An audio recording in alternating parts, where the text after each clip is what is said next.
आणि राष्ट्रवादी काँग्रेसचे नेते शरदचंद्र पवार पक्षाचे नेते जयंत पाटील सध्या बोलत आहेत। त्यापर्यंत आरामात हा पोचला असेल असं गृहीत धरायला हरकत नाही।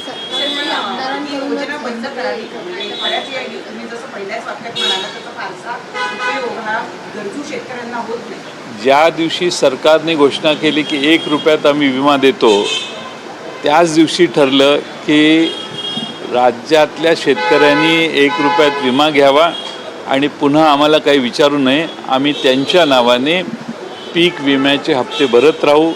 प्रचंड कोट्यावधी हजारो कोटी रुपये ह्या राज्यामध्ये प्रीमियम म्हणून भरण्यात आले आणि आज मात्र त्याचा परतावा शेतकऱ्यांना मिळत नाही, पण मुठभर लोकांना मिळतो। त्याचा हा एक भ्रष्टाचाराचा प्रकार आपल्या समोर आला आहे। मग ही पीक विमा राबवणारे जे सगळे त्या चेनमधले घटक आहेत ते सगळे याचे लाभार्थी आहेत। खरी चौकशी आणि प्रामाणिकपणाने चौकशी केली तर त्या सगळ्यांवर उजेड पडेल।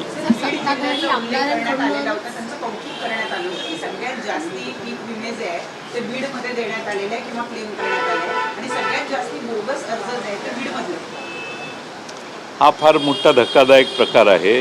हा बोगसपणा जर असेल तर आणि 4.25 लाख अर्ज बोगस निघालेत असा याचा अर्थ आहे। हे अतिशय गंभीर प्रकरण आहे।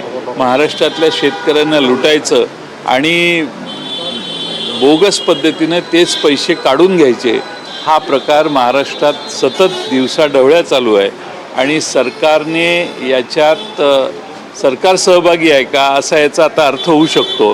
कारण सरकारच्या डोळ्यात देखत 4.25 लाख लोक आज बोगस अर्जदार निघाले।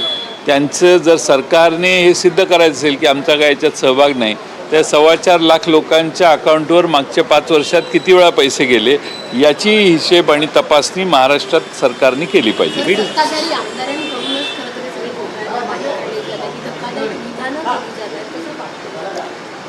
असं आहे की सत्तारूढ पक्षाच्या एका आमदारांनी याबाबतीत ते बीड जिल्ह्यातले असल्यामुळं आणि त्यांना त्याची माहिती मिळाल्यामुळे त्यांनी त्यांची ह्या सगळ्या प्रकाराबद्दल भाषण सभागृहात केलेलं होतं आणि त्यांना एवढी अमूल्य माहिती कुठून मिळाली हे मला माहीत नाही। कदाचित इंटरनल राजकारणामुळे त्यांना ही माहिती मिळाली किंवा त्यांनी मेहनतीने मिळवली हे कळायचं अजून बाकी आहे। पण एकंदरच त्यांना विशेष अशा माहित्या फार मोठ्या प्रमाणात कुणीतरी देत असतं आणि ते बोलत असतात असं लोकांना वाटते। माझं तसं काही म्हणणं नाही आहे, पण ही माहिती लोकांच्या उपयोगी आहे।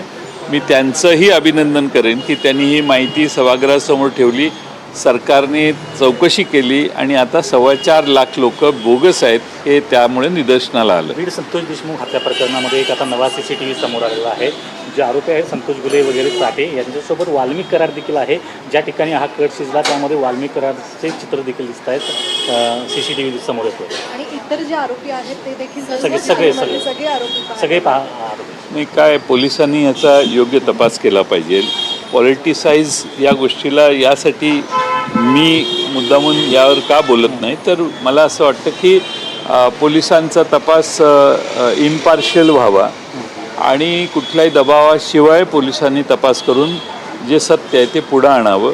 पोलीस तपास करत असताना त्यावर काही फार मोठ्या प्रमाणात आरोप करणं आणि काही गोष्टी आम्हाला माहीत नसलेल्या आम्ही गृहीत धरून बोलणं हे उचित नाही। आता जर हा व्हिडिओ बाहेर आला असेल, ती क्लिप बाहेर आली असेल तर याचा अर्थ ती कधीची आहे, कुठल्या काळातली आहे, ही ज्या घटना घडली त्या दिवशी, त्याच्या आदल्या दिवशी किंवा त्याच्या आधी कट रचण्यासाठी झाली का याचा तपास पोलीस करतील आणि SITने देखील याच्यावर लक्ष घालून त्याचं टायमिंग वगैरे काढलं तर मग जे त्या दिसत आहेत ते जर सांगत असतील की हे आम्ही कट रचण्यासाठीच एकत्रित बसलेलो असेल तर मग त्याचा कनेक्शन जोडता येईल।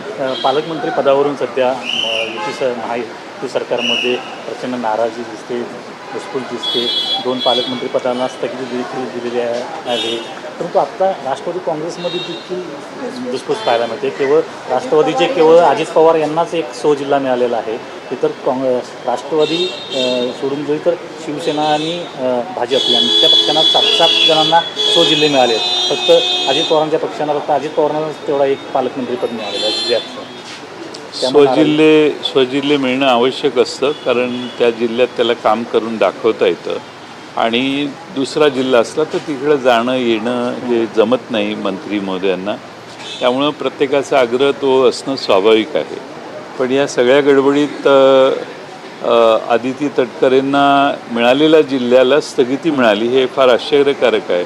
आणि ती स्थगिती का मिळाली तर दुसऱ्या मंत्र्यांनी रस्ता रोको केलं, टायर जाळले का गाड्या जाळल्या का काय काय केलं. म्हणजे पालकमंत्रीपद मिळण्यासाठी महाराष्ट्रामध्ये जर जाळपोळ होत असेल तर मला वाटतं पालकमंत्रीपदामध्ये असं काय आहे की जे एवढं. तर पीक विमा घोटाळ्याची चौकशी व्हावी, बोगस अर्ज इतक्या मोठ्या संख्येनं सापडावेत ही प्रचंड गंभीर बाब असल्याचं जयंत पाटील यांनी म्हटलं. आणि याशिवाय पीक विमा घोटाळ्यामध्ये सरकार सहभागी आहे का असा सवालही त्यांनी केला. सुरेश धस यांनी पुरवलेल्या माहितीबद्दल जयंत पाटील यांनी खास त्यांच्या शैलीमध्ये वक्तव्य केलं. मात्र पीक विम्याच्या बाबतीत ते जे काही बोललेत त्यामुळं या प्रकरणातलं सत्य सगळ्यांसमोर यायला मदत झाली असल्याचा उल्लेखही जयंत पाटील यांनी केला. पालकमंत्री पदाला अचानकपणे स्थगिती देण्याच्या मुद्द्यावरनं जयंत पाटील यांनी आश्चर्य व्यक्त केलं.